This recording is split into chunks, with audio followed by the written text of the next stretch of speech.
Hola, buenas tardes, sean bienvenidos a este pequeño video. Donde les estaré hablando acerca de las implicaciones éticas de la ciencia de datos, por parte de lo que es el catálogo de unidades de aprendizaje en línea de análisis basado en datos.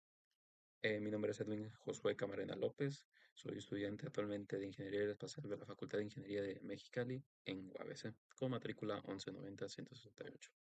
A lo largo de la presentación estaremos viendo un poquito acerca de qué es una base de datos, la diferencia con el almacén de datos, cuáles son los tipos de datos existentes, el tipo de los tipos de formatos que pueden llegar a ser guardados y alguna metodología o maneras en que se pueden almacenar y que pues finalmente rigen hacia qué tipo de aspectos deberíamos considerar para lo que es un adecuado almacenaje de estos.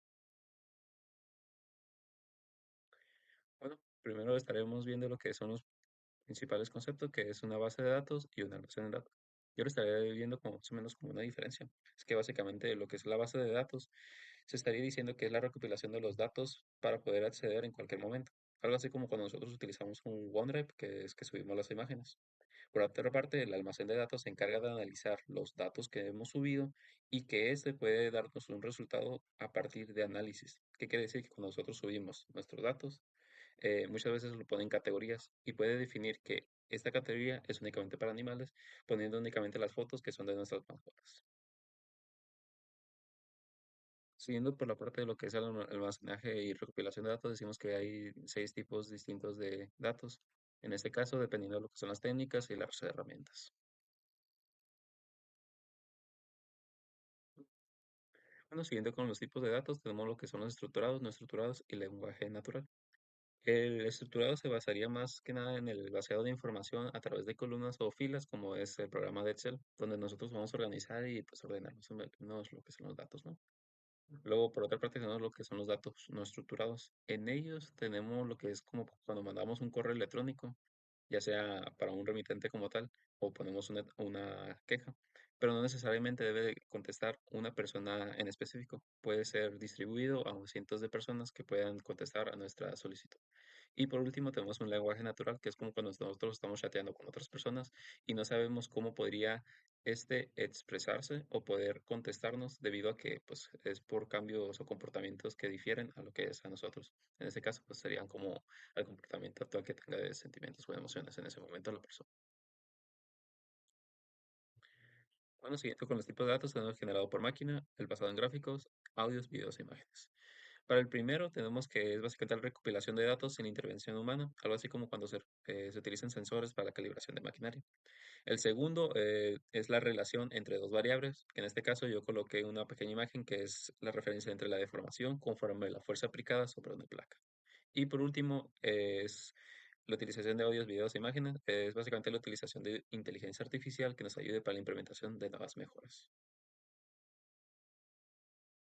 Siguiendo con los conceptos, tenemos que el flujo de trabajo en la ciencia de datos es aquella parte donde se basan los pasos o la metodología necesaria para llevar una adecuada planificación, organización de la implementación de un nuevo proyecto.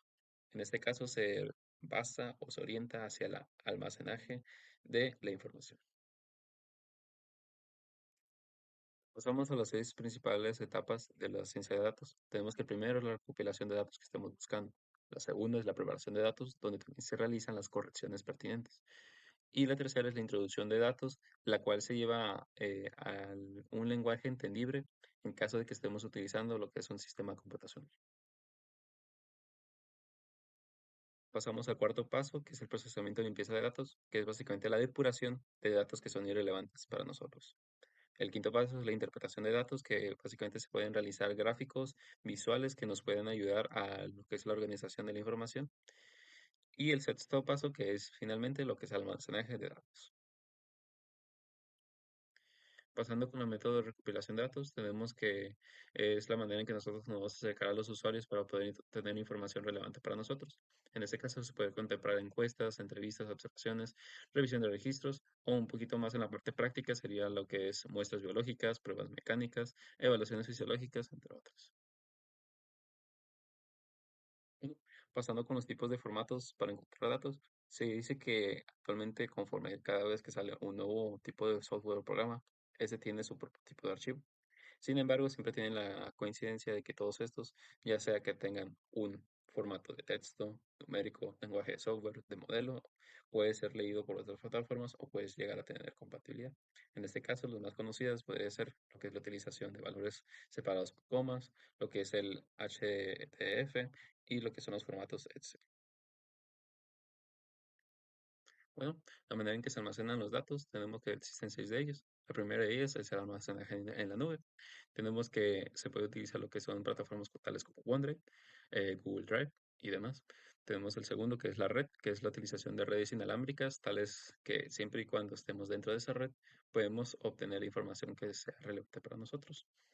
Luego tenemos lo que es el almacenaje en objetos, que es básicamente para computadoras fijas. Nosotros nos ocupamos de ya sea de USBs o discos extraíbles que podemos obtener la información que estemos buscando. Y por último serían los de archivos, que para una explicación más sencilla es como cuando nosotros tenemos nuestra computadora, creamos un folder. Dentro de ese folder creamos otros 5 y dentro de estos vamos categorizándolo, clasificando nuestra información y demás. Básicamente una forma de poder ordenarla y filtrar nuestra información. Empezando con el quinto tipo de almacenaje de datos, tenemos lo que es almacenaje por bloque, básicamente fundamentado con un poquito con el Amazon EBS. Es la forma en que el usuario puede clasificar en todo momento cómo se está recapitulando la información, dando lo que es una mayor accesibilidad, rendimiento y velocidad para lo que es la contribución de estos datos.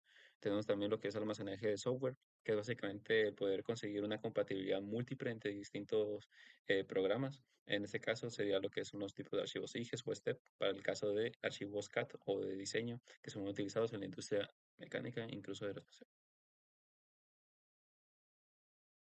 Algunos aspectos éticos que tenemos que considerar para el almacenaje de datos. Decimos que nosotros como una empresa que provee, que es la recapitulación de información o el almacenaje de estos, tenemos que darle a nuestros usuarios la transparencia, la seguridad y la fiabilidad de que nosotros estaremos utilizando o privando la información de ellos adecuadamente, de tal manera que también estemos mitigando lo que es el sesgo y la discriminación que podría suceder por la pérdida de información o el filtrado de esta información.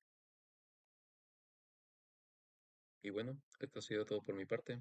Muchas gracias por su atención.